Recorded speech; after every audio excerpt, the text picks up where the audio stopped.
சீமானவர்கள் அறிவிச்சாங்க. உங்க பேரை சொல்லும்போது ஒரு மிகப்பெரிய ஒரு வரவேற்பு கிடைச்சிருந்தது. அதெல்லாம் பார்க்கும்போது எவ்வளவு மகிழ்ச்சியா இருக்குன்னு நினைக்கிறீங்க? மகிழ்ச்சிங்கிறத விட பொறுப்பு நிறையா அப்படிங்கிறது தான் நான் பார்ப்பேன். ஸோ அந்த பொறுப்புக்கும் இவ்வளோ அன்புக்கும் வந்து உண்மையாகவும் நேர்மையாகவும் ஆர்கே நகர் தொகுதி அப்படின்றது ஒரு ஸ்டார் தொகுதி, எப்பயுமே ஒரு ஸ்டார் தொகுதியான ஆர்கே நகர். அங்கே நிற்க போறீங்க. நீங்கள் உங்கள் வேலைகள் ஆரம்பிச்சுட்டு நீங்கள் ட்விட்டர் பக்கத்தில் அந்த வேலைகள்லாம் பார்க்கும்போது நீங்கள் துரிதமாக செயல்படுறது தெரியுது. மக்கள் கிட்ட நீங்கள் அடிக்கி இப்போ போக ஆரம்பிச்சிட்டீங்க. மக்கள் என்ன சொல்கிறாங்க, என்ன மாதிரியான ரியாக்ஷன்ஸ் கிடைக்குது மக்கள் கிட்ட? ரியாக்ஷன்ஸ் நல்லா தான் இருக்குது. அங்கே உள்ள மக்களுக்கு அவங்களுக்கு என்ன பிரச்சனை, என்ன சிக்கல்கள் இருக்குது, அந்த சிக்கல்களுக்கு நிரந்தர தீர்வுமே கிடைக்கிறது இல்லை அப்படிங்கிறது அவங்களுக்கு நல்லாவே தெரியுது. ஆனால் அவங்களுக்கு வந்து தேர்வு முறையில் பிரச்சனை இருக்குது. ஏன்னா பல்லாண்டு காலமாக வந்து அந்த மக்களை வந்து ரொம்ப ஒரு விளிம்பு நிலையிலேயே வந்து ஆட்சியாளர்கள் மாறி மாறி வச்சுட்டே இருந்தாங்க. அவங்களுக்கு வந்து ஒரு நாளையும் பொழுதையும் கழிக்கிறதே அவங்களுக்கு வந்து பெரிய சிரமமான ஒரு விஷயம் தான். அதுக்கு நடுவில் அவங்களுக்கு இருக்க பெரிய பெரிய சிக்கல்களுக்கான நிரந்தர தீர்வை நோக்கி போகிறது அப்படிங்கிறது அவங்களுக்கு 2ஆம் பட்சமாக தான் இருக்குது. ஆனால் அவங்களுக்கான சிக்கல்கள் என்னென்னு அவங்களுக்கு நமக்கு தெரியுது.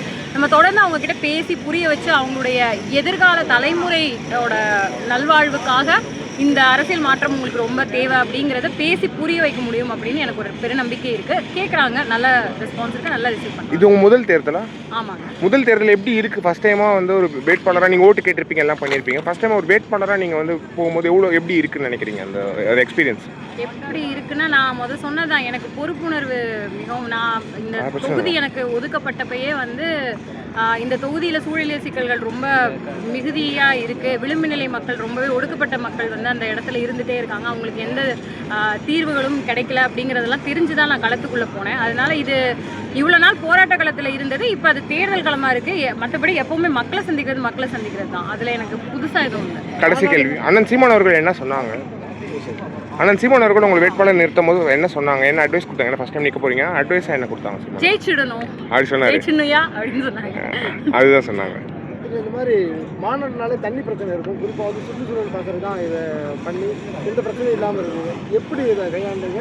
அதுவும் கிட்டத்தட்ட 1.5 லட்சம் பேருக்கு வந்து ஈஸி டாஸ்க் இல்லை. அது பண்ணுறது எப்படி இருந்தது? அது வந்து இப்போது நம்ம கிட்ட ஒரு ஒர்க்கிங் சிஸ்டம் இருக்குது. கொடிசியா கோயம்புத்தூரில் முத அதை தொடங்கணும். அதாவது லாரி வாட்டர், குடிநீர் ஆர்ஓ வாட்டர் எடுத்துகிட்டு வந்து குழாய்களின் வழியாக, இப்போ நீங்கள் இந்த பேரிகேட்ஸ் பார்க்குறீங்களா, இந்த பேரிகேட்ஸில் வந்து குழாய்கள் போட்டுருவோம். குழாய்கள் போட்டு நம்மளுடைய மேன் பவர் ஒர்க் ஃபோர்ஸை பயன்படுத்தி குழாய்கள் வழியாக தண்ணீர் பிடிச்சி கூட்டத்துக்குள்ளே கொடுக்குற மாதிரி தான் இது. இங்கே ஏன் அது எளிமையாக இருக்குன்னா, இங்கே உள்ள என்டையர் க்ரௌடுமே ஒரு மாதிரி ஒரு சமூக நலன் சார்ந்த க்ரௌடு தான். நம்ம வந்து இப்போ ஒர்க் ஃபோர்ஸே இல்லைன்னா கூட அந்த பைப்பில் தண்ணி வந்துட்டு இருக்குன்னா பிடிச்சி கொடுக்குறதுக்கு 1000 பேர் இருக்காங்க. இது மற்ற கட்சியோட கூட்டங்கள் மாதிரி இங்கே கிடையாது.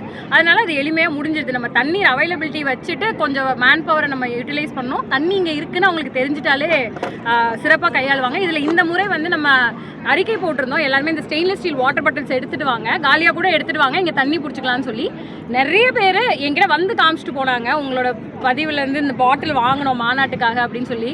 ஸோ இந்த மாதிரி ஒரு அரசியல் படுத்தப்பட்ட கூட்டத்துக்கிட்ட வந்து இந்த முயற்சிகள் எல்லாமே ரொம்ப எளிமையாக நமக்கு சாத்தியப்படுத்தப்படும்.